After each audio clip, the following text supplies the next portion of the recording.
안녕하세요. 일관방 잔소리쟁이 안영미 원장. 수다쟁이 최미영 원장입니다. 자, 이제 간절기도 되고 하니까 이제 슬슬 이제 코도 막히고 콧물이 나요, 재채기가 나요. 네. 그렇게 해서 이제 비염 때문에 이게 고생하는 아이들이 많다 보니까 어머니들 때도 걱정이 되게 많으시거든요. 그래서 아마 오늘은 이제 비염에 대해서 한번 말씀을 드리려고 합니다. 자주 하긴 하시지만 또 저희가 이제 중요한 부분을 또 체크해서 말씀하기 때문에 오늘 이 시간도 도움이 될 거라고 생각이 듭니다. 코는 이게 냄새만 맡는 게 아니라 또 다양한 기능적 역할을 하거든요. 코가 막히게 되면 이제 코 자체가 문제가 아니라 삶의 질이라든지 또 이게 여러 가지 상황에서도 같이 이게 다운이 되기 때문에 코를 어떻게 하든 간에 좋게 만들어 줘야 된다고 생각이 듭니다. 코가 막히면서 머리도 아픈 경우가 많습니다. 그리고 전반적으로 무기력해지기도 하기 때문에 사실 조금 큰 아이들은 집중력도 떨어진다고 하거든요. 왜 그러냐면 코가 이게 숨 쉴 때마다 이게 습도 조절하고 필터 역할을 해서 이게 면역력 유지뿐만 아니라 코 속에 있는 이게 부비동 자체가 내열을 식혀주는 역할을 하거든요. 그렇기 때문에 집중력이 필요한 학생들에게는 코가 막히게 되면 당연히 머리도 묵직할 수밖에 없고 머리가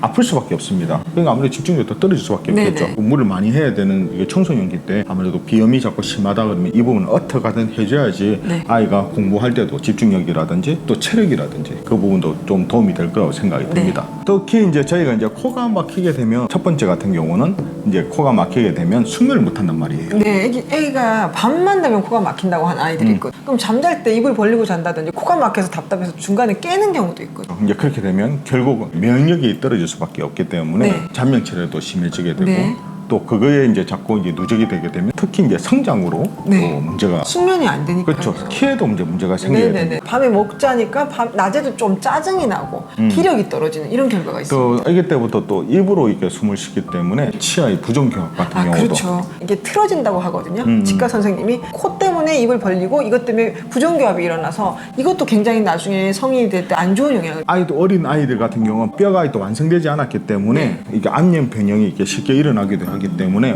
아기 때 만약에 뭐 조금 어린 아이들도 이제 비염이 있어서 코가 자꾸 막힌다 하게 되면 그 상태만 생각하실 게 아니라 전체적인 부분을 해서 조금 더 적극적으로 어머니께서 신경을 좀 써주시는 게 좋습니다. 그래서 이제 그 부분에 대해서 해결을 할 때 저희가 어떤 식으로 생각하냐 그러면 막힌 길을 풀어주면 코도 풀린다. 이제 한방적으로 설명하니까 코만 보게 되면 그냥 병원에서는 코 점막에 이제 염증이 있으니까 이 염증을 좀 이렇게 깔아앉히는데 이제 주가 되는데 저희는 이제 상초기저증이라서 명치부터 이까지 생각을 하거든요. 머리까지 생각하거든요. 특히 이제 이런 아이들이 잘 때 땀을 많이 흘린다든지.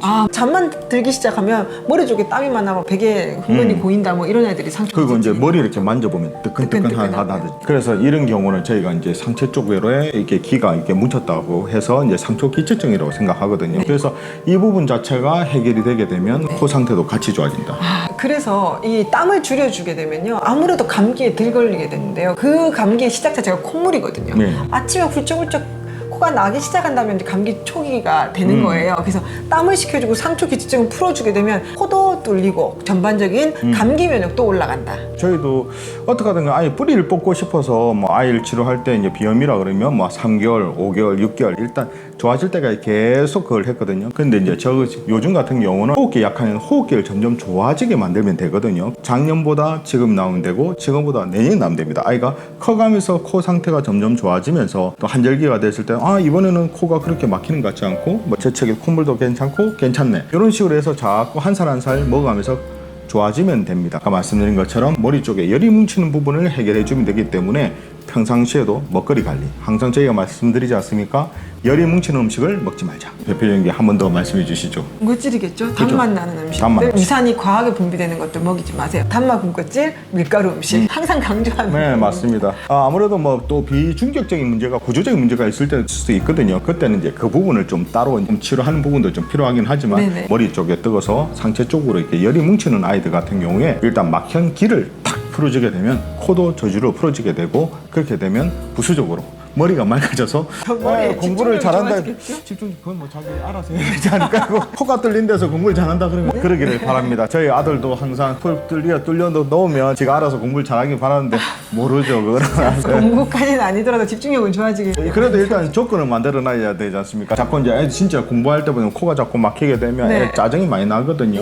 그리고 또 하나는 이게 양의학적인 것과 비교되는 부분은 아무래도 우리 코가 좀 이비인후과나 코 쪽 질환을 직접 보잖아요. 근데 한의학은 아까 아까 상초 기체증이라고 해서 머리, 목, 가슴에 있는 열을 같이 풀어주기 때문에 코가 뚫린다는 개념이 코만 좋아지는 게 아니라는 거. 뚫어준다는 자체가 기가 풀어지기 때문에 막힌 기체증, 막힌 소화 정체까지 같이 풀어준다는 맞습니다. 걸 제가 말씀드리고 그래서 이제 싶다는 비염 있는 애들 같은 경우에 저희가 볼 때 먼저 그 코를 보는 게 아니라 얘가 소화하지 않아서 이쪽을 치료한다 말씀 어머니들께서 좀 당혹스럽게 생각하시는 경우가 있는데 실질적으로 그 부분이 해결되게 되면 아이가 코가 좋아지는 경우가 정말 많습니다. 예, 그래서 보통 비위 기능이나 소화기가 약한 아이들은 꼭 비염을 동반합니다. 그래서 아까 기체증 풀어준다는 것이 소화 좋아지고 코도 좋아지고 호흡기도 좋아진다는 겁니다. 예. 다 좋아져야죠. 이렇게 전체의 개념으로 맞습니다. 접근한다. 양의학에서는 아까 지역적으로 나눠서 이제 접근해서 뭐 이렇게 소염 진통제를 쓴다든지 항생제를 써서 코를 낫게 하잖아요. 근데 한의학은 그것과 조금 별개되기 때문에 어머니들이 보시고 이 설명을 들으시고 우리 아이가 어디에 더 맞는가를 보고 이게 접근하는 것이 그 좋다는 부분에 겁니다. 대해서 코만 보지 마시고 전체적으로 한번 보시라는 시간 그런 말씀을 드리기 위해서 네. 이 시간을 마련해 보았습니다. 네. 자, 이처럼 궁금한 이과 정보는 언제든지 댓글 달아주시게 되면 준비해 보도록 하겠습니다. 네. 우리 아이들을 위한 잔소리쟁이 안유미 원장. 좋아요, 구독하기도 눌러주세요. 야, 그렇죠. 자, 다음 영상에도 만나뵙겠습니다. 육아는 한방.